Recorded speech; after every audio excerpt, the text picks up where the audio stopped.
Story time. Last month, nagkaroon ng problema yung auto ko. Nagkaroon ng electrical problem. So, dahil doon, nag-init yung aking fog lamps hanggang sa nagkaroon ng konting sunog.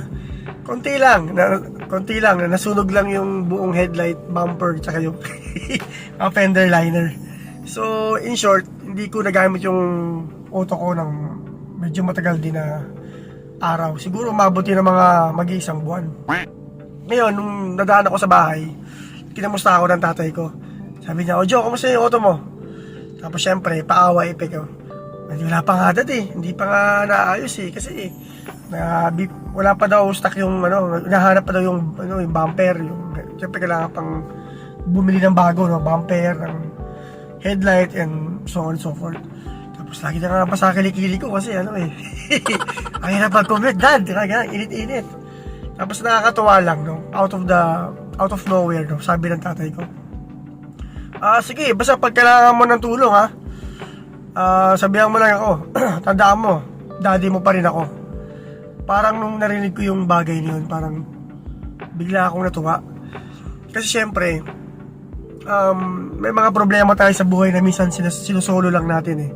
Minsan, we tend to keep it in our own, na akala natin kaya nating isulbahin mag-isa.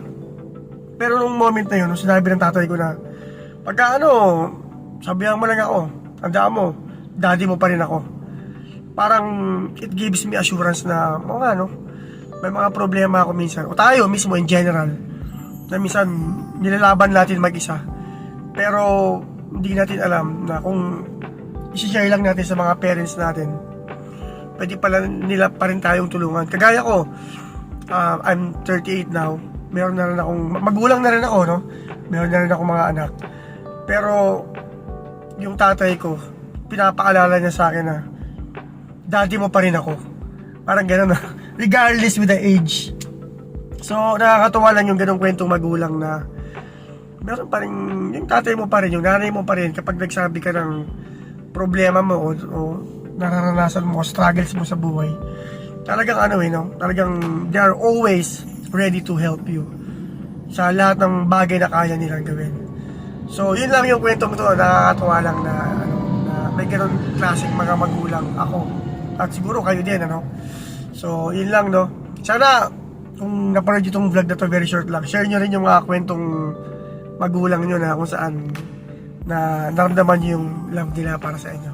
Bye-bye! Peace, peace, peace.